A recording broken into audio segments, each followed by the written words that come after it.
So, as I said, welcome to the last session of Breaking Barriers Together.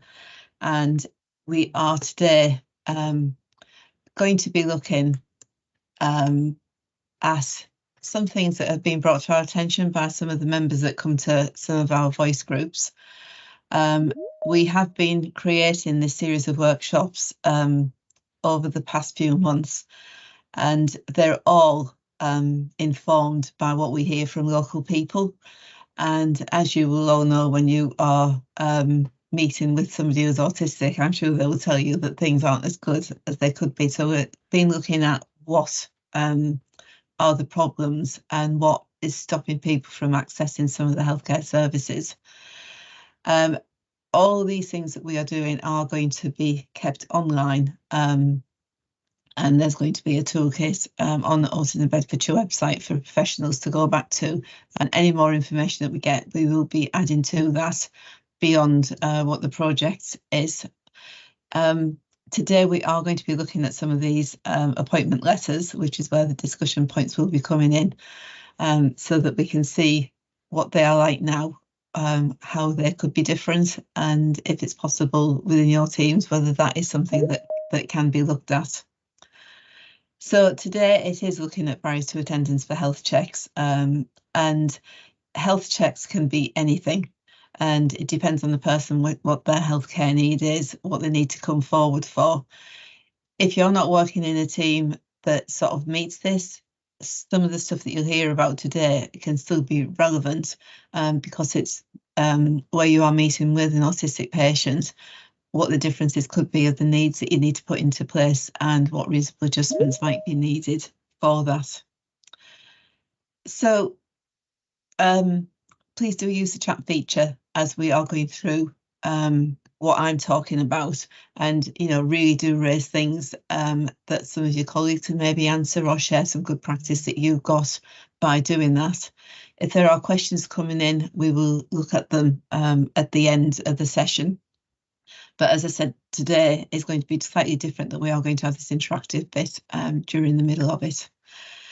So just to start off with, if you could put in the chat, I have just not changed the heading on this, but it's how do you feel, how confident do you feel when somebody is coming to you for a health check?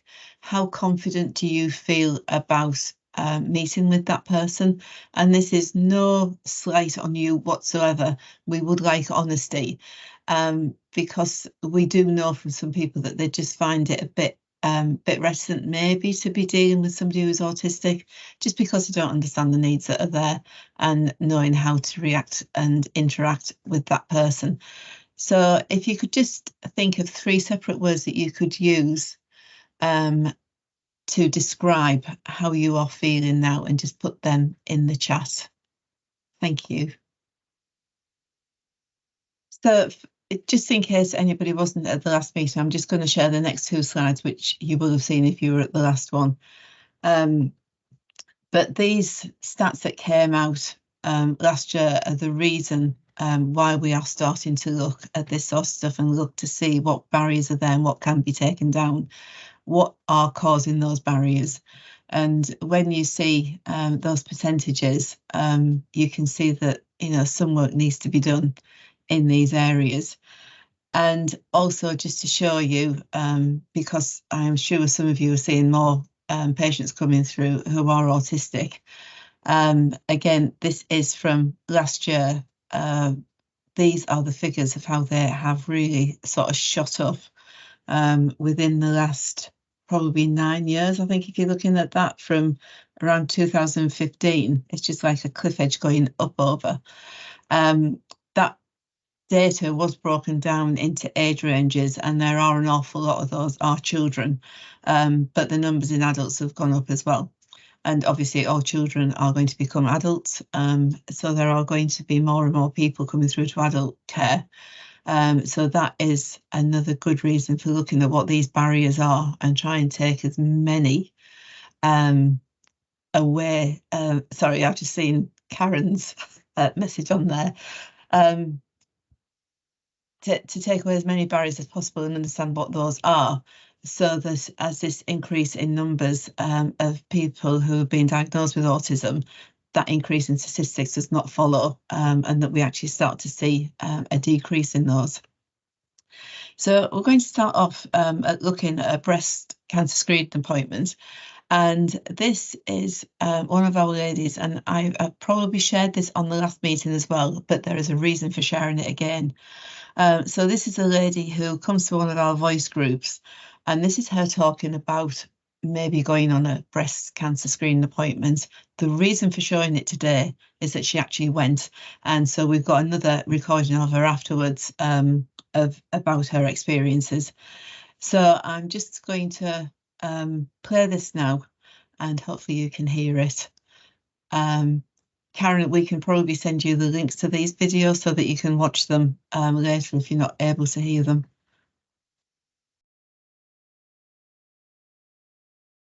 I think I've been invited for breast screening before and I've ignored it because of the problems I had when I broke my leg. But because I've been doing these things with you guys, I decided, come on, Nicola, let's test the system and see how they're doing, you know, because I know there's, you know, lots of professionals have been attending the presentations. So anyhow, so my letter arrived. At first I didn't realise they'd given me an appointment. I just put the letter down away because I thought, oh gosh, here we go again.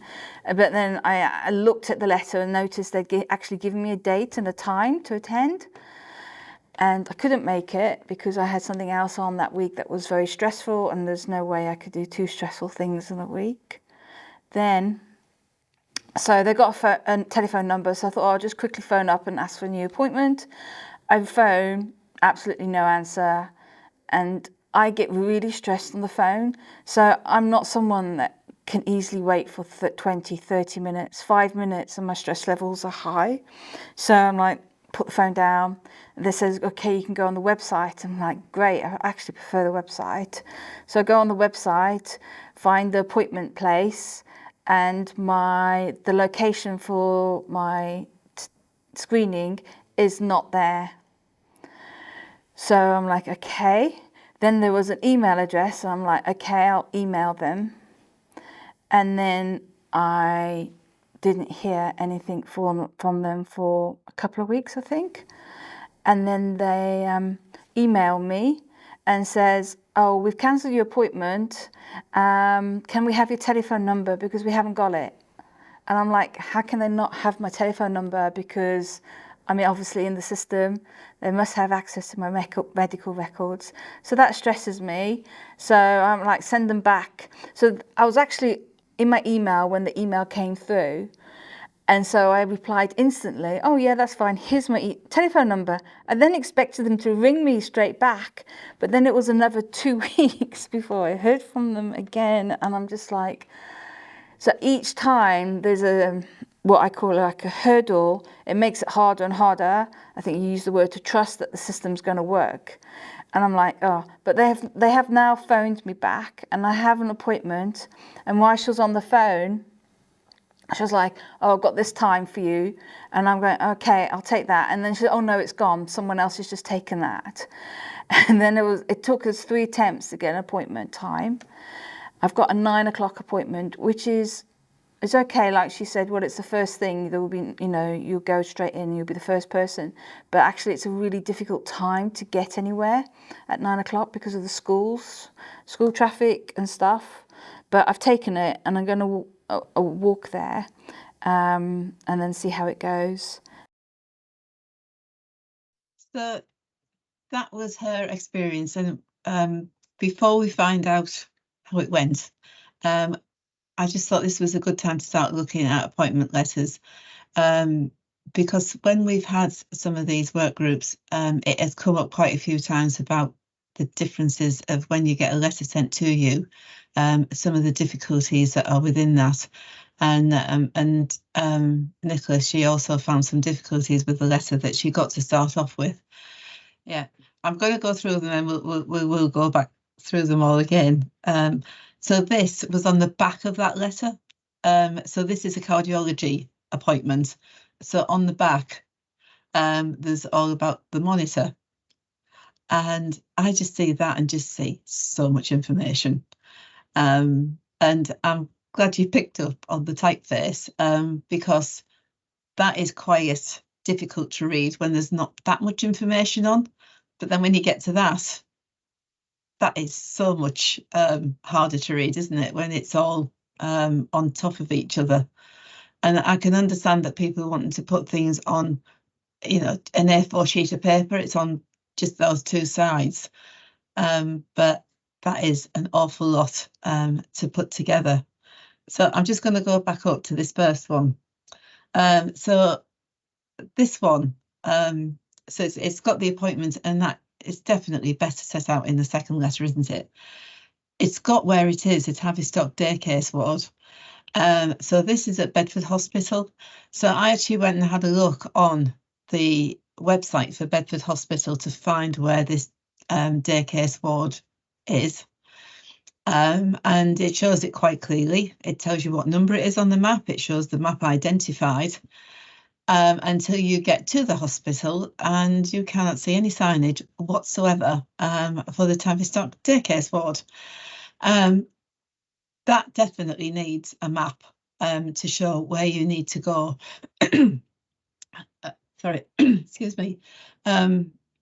My colleague who does the videography is often going out to meet with people within different healthcare settings, and he has been told to look out for a very different name to the department he's going to, because they know that he will not find a sign to the department he's supposed to be going to. Signage in hospitals is a huge thing, and obviously not something that is easily rectified. But if the signage is wrong, then really people need to be signposted to what they can see and follow the signs they can see to get to where they are going to. We find this bit here where it looks as if whoever's put this letter together, this is important information that people need to know. So they've made it in bold, then there's capital letters and underlined it all, which then just makes it all a muddle instead of setting it out clearly. Something else that's on here that we have been told about by somebody that comes to one of our voice groups is that when they get this sort of information, Part D should be completed and forwarded to your family doctor. Well, for me, forwarded is probably not the right word, because in an email you can forward things on. But if this is a letter that's come through the post, then you need to take it, send it, post it, whatever. You do not forward it. But what we've been told is that these are not very clear often as to, well, who is sending it to the doctor? Am I supposed to be doing this? Is the doctor doing it? Is the nurse doing it? Just having the clarity of information so that you know what to do. There is nothing on here to say about the length of the time of what you're going to be there. And obviously, it's often you don't know what those times are. But if they, it says at Bedford Hospital, we are continuing experiencing a high number of emergency admissions. So that could delay the procedure anyway. So even having a bit of information is you may want to bring a book with you to read, or you may be here for a few hours rather than just for like half an hour for an appointment. Just giving some indication that will help decrease anxiety of what's going to happen, because they have not got a clue. How many people of the general population would also all that information be helpful to? Probably everybody. So by simplifying letters, it can help everybody who is going for that.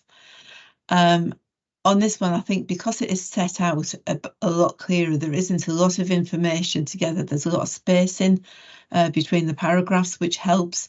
It is just the font is really not helpful. And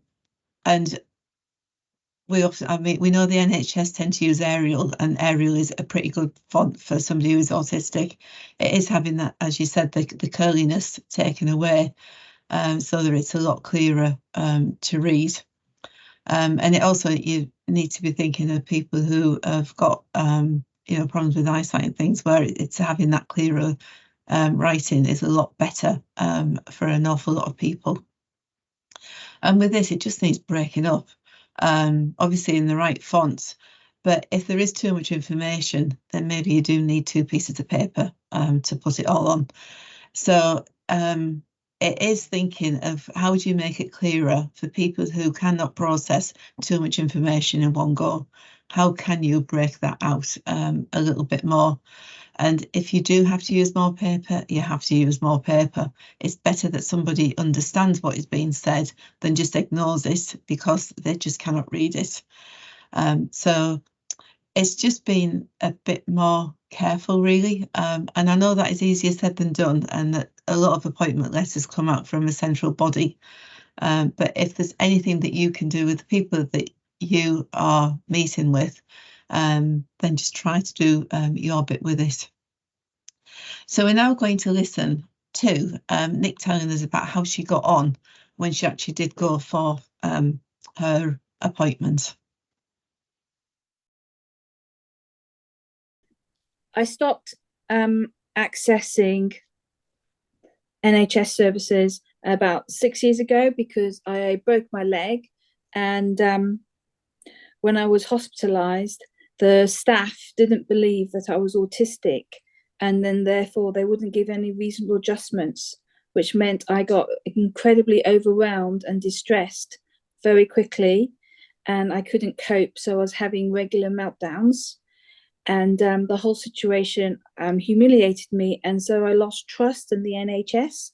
I would only access them if it was essential, and I didn't consider women screenings to be essential.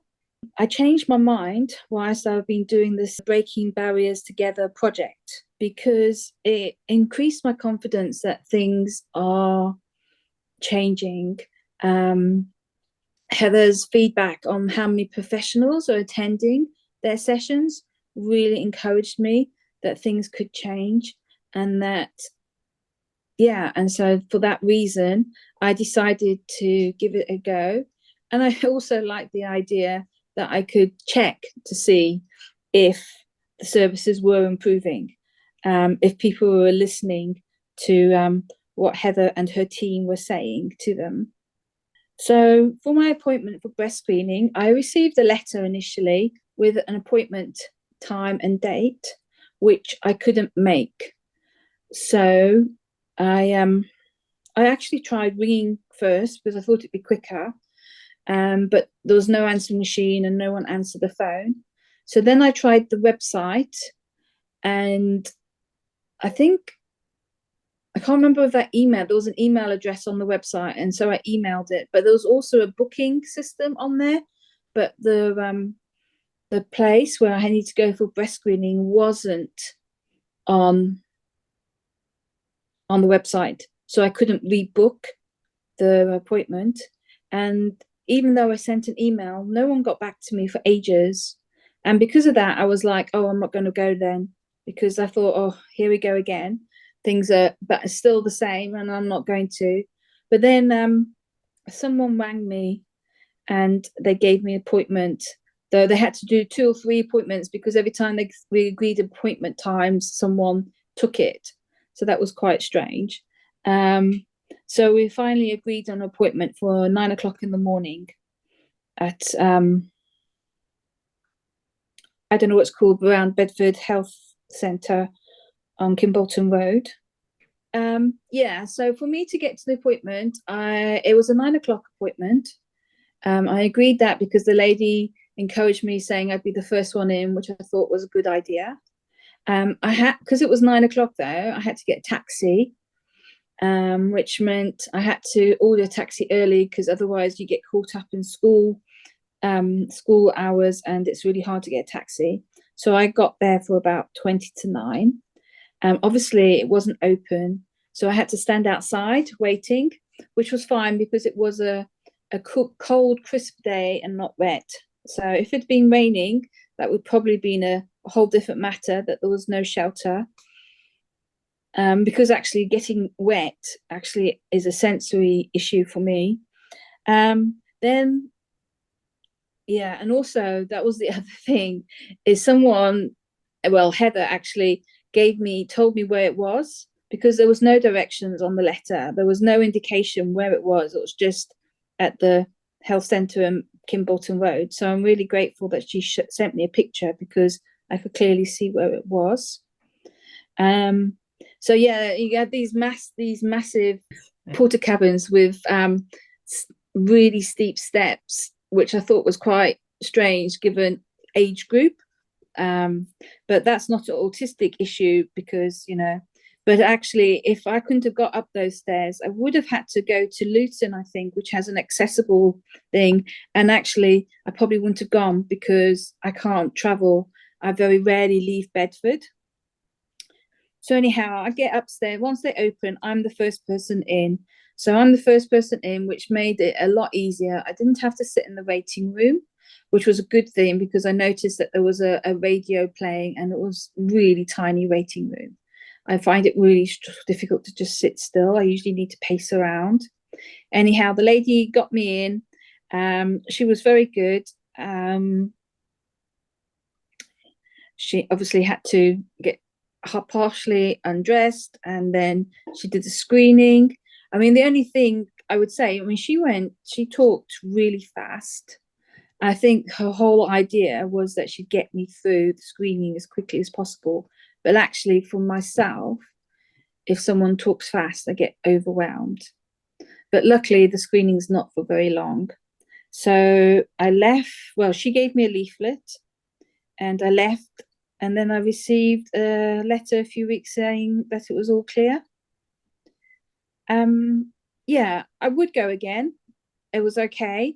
I mean, it wasn't brilliant, but, you know, who would find having their breasts manipulated like that brilliant? But it was all right. Yeah, I was happy with it. So she, hearing her story, has really heartened us that it didn't take much from our side of talking with her to get her to go along to it. It didn't take that much reasonable adjustments for her to go. Had she gone when it was really busy, and they are quite tight for space, those places, it might have been a different experience for her. But it's really encouraged us that she's gone along and she will go again. And I think that's the thing, is that you're getting somebody, that barrier has now come down for her in that aspect of her health. And also, she talks to people, she knows people. And so she is going to be able to say to other people, actually, if someone says, well, I don't really want to go because of whatever reason, she will encourage them to go. So it's been a really positive experience for us, working with Nick and helping her to get along. This is the map I sent her. It took me 2 minutes, I think, on Google Maps to find it, because I'd actually been there myself and had had real trouble finding it. It has now moved. At the moment, it's in Morrison's car park, so it's a lot easier to see. It's right bang in the middle, not in the middle of the main road, but if you're going down the Ampshill Road, then you can actually see it there. So it's a lot easier to access where it is. I don't know if that's a permanent move, but this one here, where it wasn't signposted at all on site. I know when I went, I had to go and ask somebody who worked there where it was. For somebody who's autistic, that's enough of a barrier in itself, that they have to go and ask somebody instead of being able to read the signage to go and find out where it is. And obviously with Google Maps, you go on and you can see the view from the roadside, but because this unit is so far away, you can't actually do that. So you still cannot see or find directions on Google Maps about how to get to somewhere. But just having that on the letter would have been enough to have helped somebody find it in the first place. So I just hope that's a bit of an encouragement as to, it doesn't take that much sometimes, just to change quite a bit for somebody, because obviously that could save somebody's life just by going and getting that screening done. And something that we hear, and you're going to hear another little video now about understanding what autism is. And, you know, it's really sort of knowing how, for an autistic person, how they process information quite differently. And it's not that they can't process the information or not understand what's being said, but it's just not giving too much information at one time, so that they can process that and then move on to the next bit of information. And how they can react differently to different sensory stimuli, to somebody who has not got any sensory sensitivities. And you do not have to be autistic to have sensory sensitivities. And I think a lot of healthcare places, and for those of you who are in social care, there is so much sensory stuff around that we are just not aware of, and how that is going to affect somebody and affect them differently on different days as well, depending on how anxious they are. And then, you know, how that anxiety is going to change somebody. And if somebody is already anxious about going along to a healthcare appointment, and obviously most of us, if it's something that you think there's something quite seriously wrong with you, you are going to be really anxious. How much more anxious is an autistic person going to be? And then that changes how they communicate and interact with you when they do get to see you, because their anxiety is through the roof. And how then you just have to take a little bit of time out just to try to get them back down into a calmer state, so that they can not only communicate with you, but also receive that information that you're giving them as well. Because if their anxiety is high, nothing you're saying to them is going to be remembered. So do follow up with written information afterwards if you possibly can.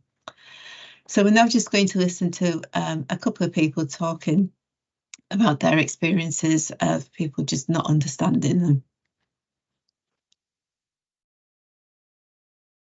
I know it's a spectrum disorder. I know everyone under that umbrella is different. But I think having a little bit of knowledge, or even putting on her notes, you know, whoever's referring her says, this is Harmony, these are her needs, this is what she can do, this is what she can't do. Some of the appointments will go all the way to the hospital and they want to examine her. She doesn't want to be examined because she doesn't like the touch. And then you feel like you've wasted their time, you've wasted your time, because you know, they don't want to talk to you. They just want to have a quick look at whatever the situation is. And then it's like, oh, well, we can't do nothing to help you by. They could have said that on the phone. So, yeah, I think it's lack of knowledge. And I think they need to kind of, the doctors, when they're seeing you, they need to be a bit more aware of why they're seeing you and what your needs are. I just like to say that, like, not autistic people are the same. And I think sometimes that sort of, you know, people constantly think that, like, you may say one need is your need, and then they automatically think that the next autistic person who comes in, they have the same needs, so they may not ask, they just sort of make assumptions. And so if one person says they want to be in a quiet space, and they make the assumption that the next autistic person might want to be in a quiet space, but actually that autistic person might not want to be in a quiet space. So it's actually sort of asking that person what their needs are, and that rather than sort of just making the assumption. When you've got, you know, as an adult, you know, that's neurotypical, you can ring 111 and explain your needs, or if there was something wrong with you, or but when you've got an autistic daughter like I have, who's 21 and is non-verbal, you know, she can't really tell me what's wrong. She can just say that she's in pain. But equally, you know, 111 will say, oh, you need to go to A&E. But actually, it could be the pain where she is could be in a different area. It's not where she says it is. And going to a hospital is far too distressing for her. So to pop up to my local doctors, which is less than a mile away, would be a lot simple. I think with technology is going so far forward when it comes to patient care and understanding of everyone's different conditions, I think we're so far behind. Like, autism isn't something new.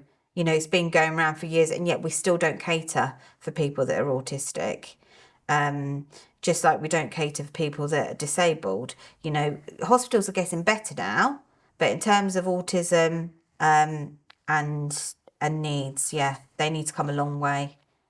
They need to improve the service, yeah. So that is talking about understanding autism a little bit better. We're then going to carry on and talk about some reasonable adjustments that could be put into place that will help. Harmony goes to see the dermatology at a different part of our town in a quieter building, which suits her.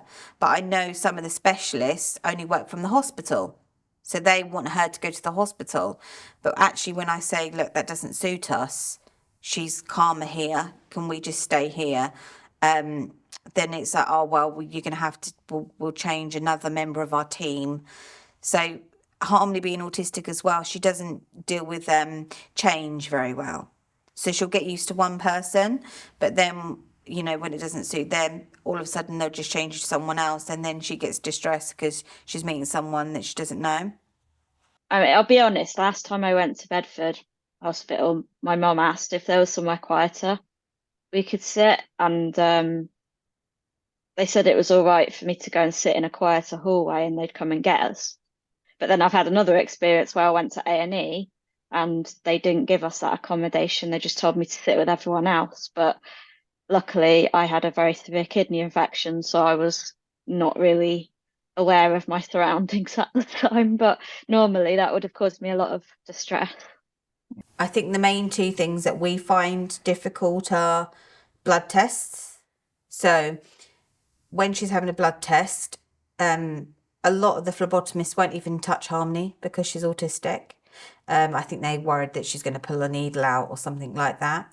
I don't know why she's being refused. I'll say to nurses, why you refuse to take blood? Well, because she's autistic. She's, you know, she's unpredictable. She might, you know, there's no record of my daughter ever being nasty or taking the needle. She just wants them to find the needle, in and out the vein, and done.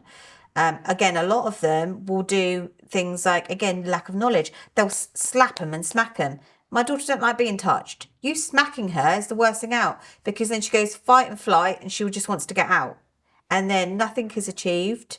So in a blood test, you have fast track. So you have fast track that people that are fasting and need the blood test. And then you have another queue for people that just are there for, you know, generic blood tests. I always say, even though she's not been fasting, can we have the fast track ticket? Because the quicker she gets in, the less distressed she is. And then the quicker we can get out. But I've had so many rude people and receptionists. Why do you need a fast track? Your daughter don't need a fast track.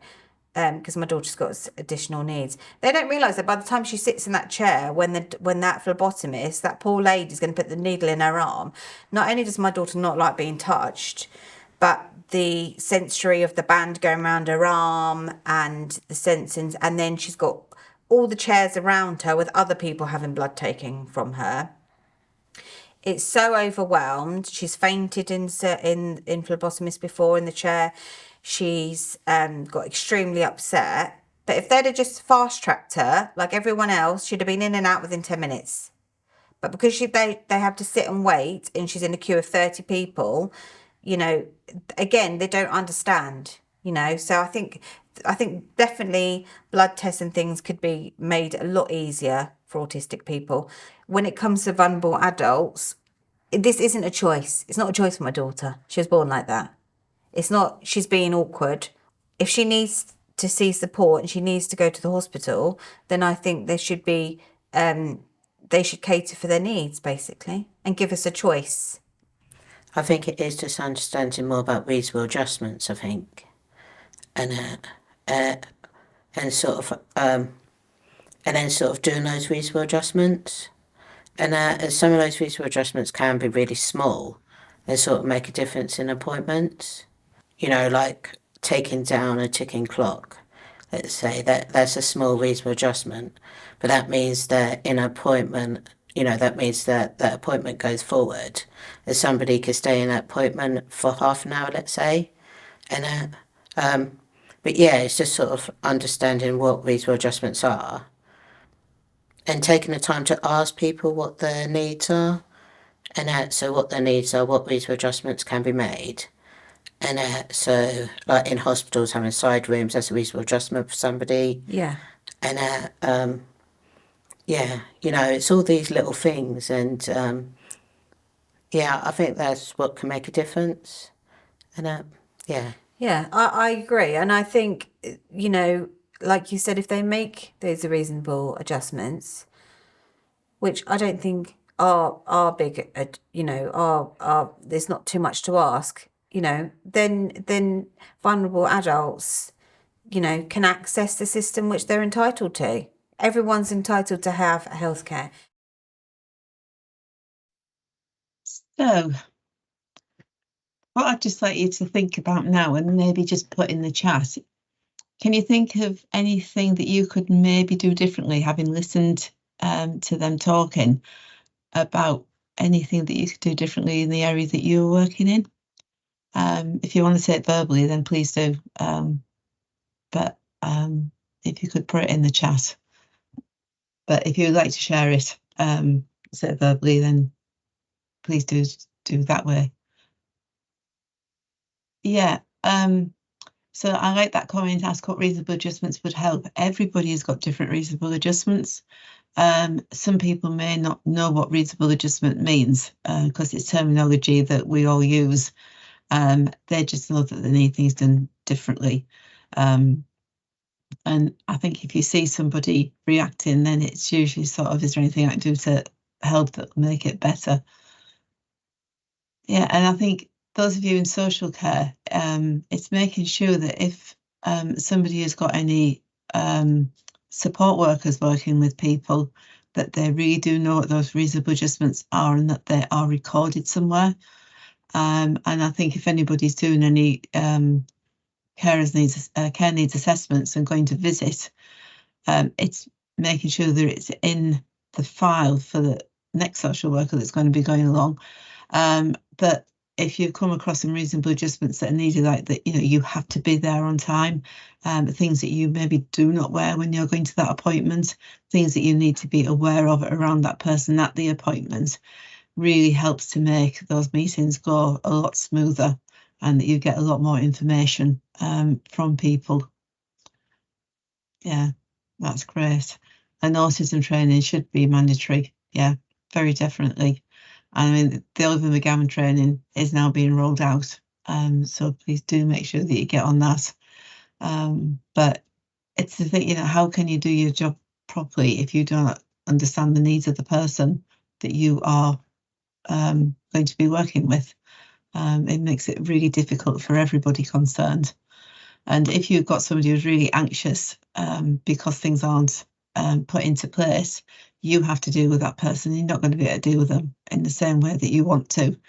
So sometimes just a little bit of work beforehand can really have huge benefits. So we're just coming to the end of this session. So I'm thinking, could you put in the chat again? So you, some of you put the 3 words in at the beginning, but how you feel now, and I think especially having listened to those people, just in is the 3 words of things that they've maybe highlighted, that it might be things you already knew, but it's actually brought it back more to the fore of your thinking, or things that are new to you that you've learnt there, or things that you thought like, oh, yeah, I hadn't thought of that before. Just 3 words there of things that you have just sort of been a bit of a light bulb moment for yourselves. So this was the final webinar in this series that we've been doing. They've all been recorded and you can find them on our website.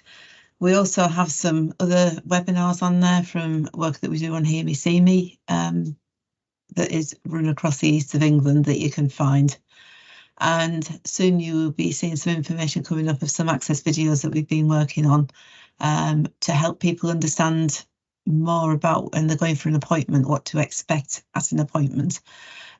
So they'll be coming out soon, so watch out for information on those coming out.